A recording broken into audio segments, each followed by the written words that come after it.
Buenos días. Muchas gracias por darnos la oportunidad de estar con todos ustedes. Como decían los ponentes anteriores, es un sector muy joven y estoy acostumbrado a tratar de tú al montón de ingenieros que manejamos. Os voy a tratar a todos de tú también.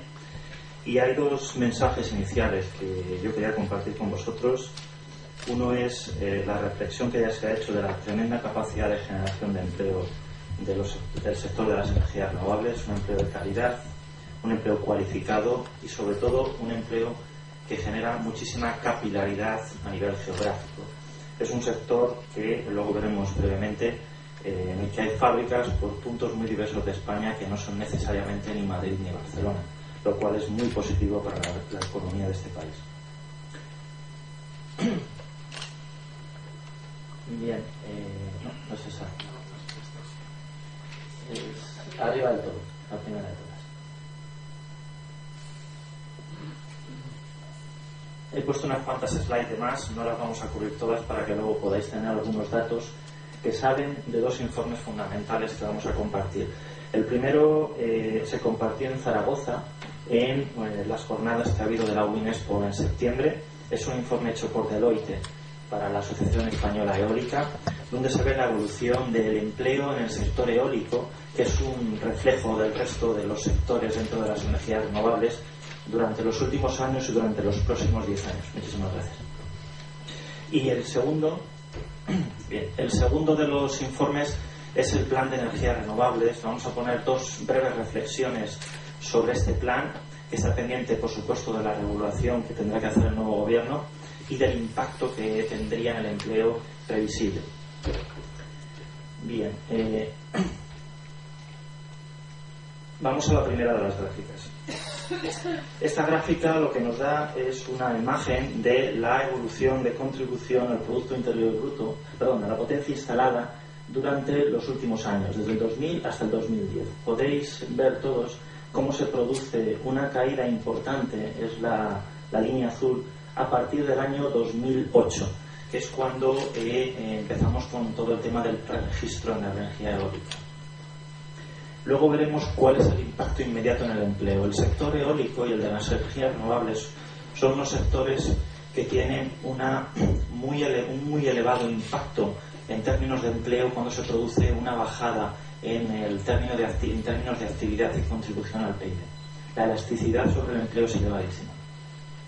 Podéis ver aquí también la contribución en términos de PIB, tanto del sector de la actividad directa como del PIB indirecto. También veis una caída importante a partir del 2008. Y aquí veis en términos numéricos cuál es el impacto en términos de actividad para los promotores productores de electricidad, para los fabricantes de aerogeneradores y para los fabricantes de componentes. Fijaros cómo a partir del 2008 se produce una caída continua en cuanto a la actividad para fabricantes de generadores y para fabricantes de componentes. Nos estamos yendo a unos niveles que en el 2010 equivaldrían en fabricantes de aerogeneradores a las cifras del 2005. Y si nos vamos a fabricantes de componentes, la industria auxiliar, nos estamos yendo a cifras que no se ven en la gráfica porque están por debajo del 2003. Esta gráfica nos da una idea de la contribución al PIB del sector eólico comparativo con la pesca o con la industria del calzado. El impacto que ha llegado a tener en la sociedad española, como podéis ver, es muy, muy elevado.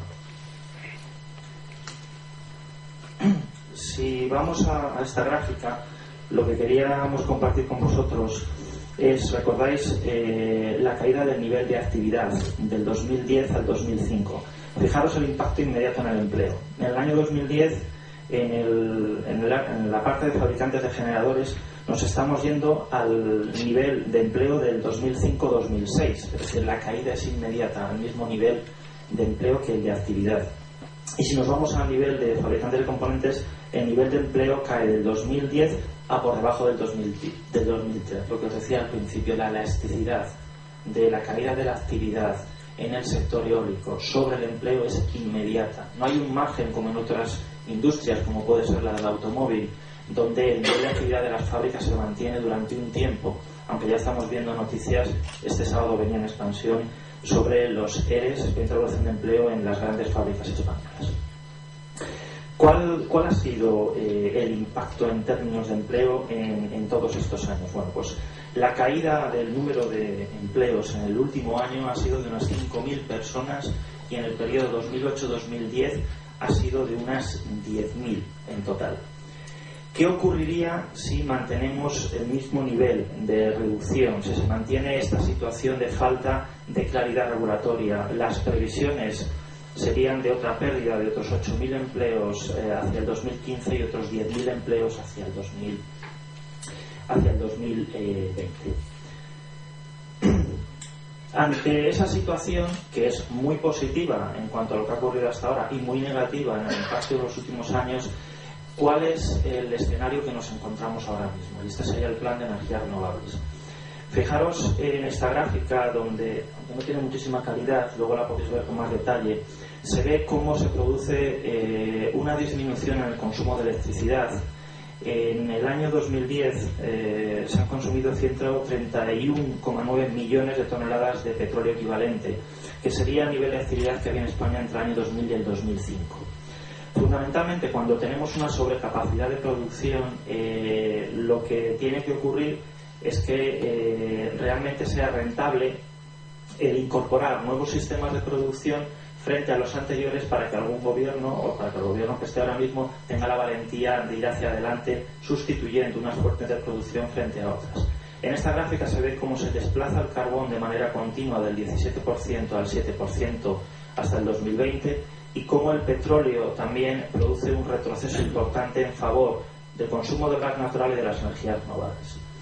Si vemos la producción de electricidad en España en el 2010, las energías renovables en su conjunto ya llegan al 32,3%, es decir, superan al gas natural como primera fuente de generación de electricidad. Y si vamos al 2020, en cuanto al consumo final, fijaros como también ya las energías renovables, si se implementara este plan, superarían al propio gas natural. Es decir, las energías renovables han dejado de ser una panda, permitidme la broma, de hippies montados en una furgoneta y están haciendo muchísimo daño, entre comillas, a otras fuentes de producción de energía que lógicamente tienen sus infraestructuras ya amortizadas, y solamente con voluntad política es como se puede realmente mantener la inversión en energías renovables. Una breve mención en cuanto al balance económico según el IDAE, no según el sector, sino sobre una entidad del propio ministerio. Podéis ver el balance económico entre el consumo, la reducción que habría de consumo de gas natural, gasoil y gasolina frente a las primas, donde se ve claramente que habría un beneficio incluso neto desde el punto de vista económico en la sustitución de las fuentes de producción. Y en términos de empleo, si se mantuviera este plan y se implementara con un real decreto acorde, en el año 2020 tendríamos unos 300.000 puestos de trabajo totales vinculados a las energías renovables. Y para terminar, simplemente deciros, Vestas brevemente es un ejemplo de la historia del sector eólico. Empezó en el 79 y fijaros a nivel tecnológico, no hablamos de Vestas, hablamos del sector en general.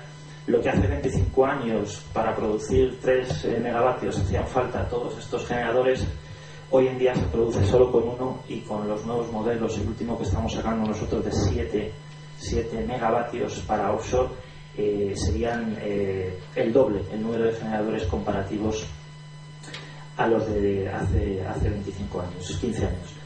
Hemos instalado ya más de 40.000 turbinas en todo el mundo, instalamos una cada 3 horas y cada año estamos salvando unos 6 millones de toneladas de CO2 a nivel mundial. Lo más importante, la visión del sector, no solo de Vestas, es que wind, oil and gas estén al mismo nivel, cosa hace 15-20 años impensable. Hoy en día es una absoluta realidad. Y nada más. Muchísimas gracias.